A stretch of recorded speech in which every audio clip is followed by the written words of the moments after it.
14 नं चिरांदुवार मण्डल बिजेपिनि मावख'खौ दिनै बेखेवबाय।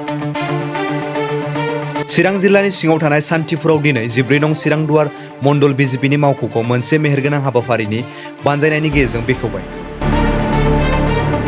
फुंबिलि समाव हानजानि फिरफिलाखौ बिरहोयो आरो गेदेमाफोरखौ मान बावो। बे हाबाफारियावनो गाहाय आलासि हिसाबै बाहागो लाफैदोंमोन चिरां जिल्ला बिजेपि हानजानि आफादगिरि रिन्टु कुमार दास, लोगोसे एमसिएलए प्रभात बसुमतारी, राजीव ब्रह्म, चिरां जिल्ला एसटि मोर्चानि गाहाय नेहाथारि रन्जित बसुमतारी, 14 नं चिरांदुवार मण्डलनि आफादगिरि राम थुदु, गाहाय नेहाथारि कैलाश शर्मा आरो साहा प्रभारी गुरुचरण बसुमतारी बिथांमोना बाहागो लायो। दिनैनि बे हाबाफारिनि गेजेरजों इउपिपिएल आरो बिपिएफ हानजानि गासै 50 जनसो बिजेपि हानजायाव मदद होफैदों होननानै मिथिहोदों। मोनसे समाव जोंहा बेयाव अफिसबो गैयामोन, जेबो गैयामोन, कार्यकर्ताबो गैयामोन। दा अफिसबो जाबाय, जोंहा कार्यकर्तायाबो बांबाय, जोंनि जिनोखि मावथिफोर बिथांमोनाबो बांबाय। चिरांदुवार हिसाबै जोङो बिजेपिनि मण्डल अफिस बानायनो हानानै जों गावखौनो गोजोननाय मोन्दों आरो बे जायगायाव जोङो जोंनि जिनोखि भारतीय जनता पार्टीनि जिनोखि स्ट्रेंथ बेखौ जोङो बारायलांबाय थागोन।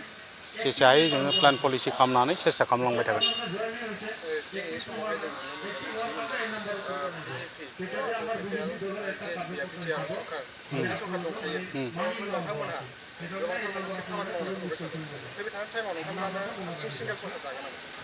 बेखौ मोनसे समाव लिडारफ्रा थिग खालामगोन।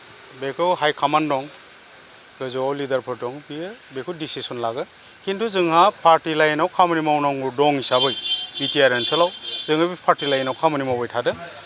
किन्तु मोनसे सम फैगोन जेब्ला लिडारफ्रा बुङो बेयाव जोङो गासिबावबो गेलेजोबगोन। बे लिडारफोरनि खोथा जागोन बा जोंनि हाइ कमान्डनि खोथा जागोन।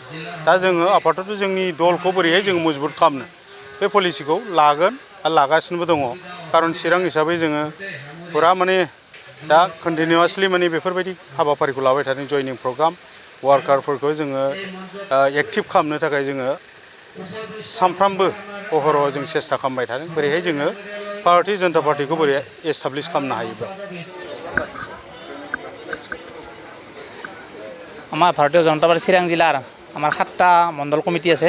ঠিক তেনেদৰে আমাৰ এই চিৰাংদুৱাৰ এটা মণ্ডল, এই মণ্ডলত ইমান দিন ধৰি আমাৰ মণ্ডল কাৰ্যালয় নাছিলে। আজি আমি এই শান্তিপুৰত শান্তি স্থাপনৰ কাৰণে আমাৰ ভাৰতীয় জনতা পাৰ্টি চিৰাং জিলাৰ অন্তৰ্গত যি আমাৰ এই চিৰাংদুৱাৰ মণ্ডল, এই মণ্ডলত আজি আমি মণ্ডল কাৰ্যালয় শুভ উদ্বোধন কৰিলোঁ। আজিৰ পৰা আমাৰ এই মণ্ডল আৰু অধিক শক্তিশালী হ'ব, তাৰ বাবে আমি আশাবাদী। কিয়নো চাওক, যদি কোনো কাৰ্যালয় নাথাকে তেতিয়াহ'লে যিকোনো আমাৰ কাৰ্যকৰ্তাই কোনোবা চাহ দোকানত বা পাণ দোকানত আলোচনা কৰা হয়। যেতিয়া নিজৰ দলৰ কাৰ্যালয় থাকিব তেতিয়া যিকোনো আমাৰ কাৰ্যসূচীকে আদি কৰি আমাৰ যিকোনো কথা আলোচনা কৰা হয়।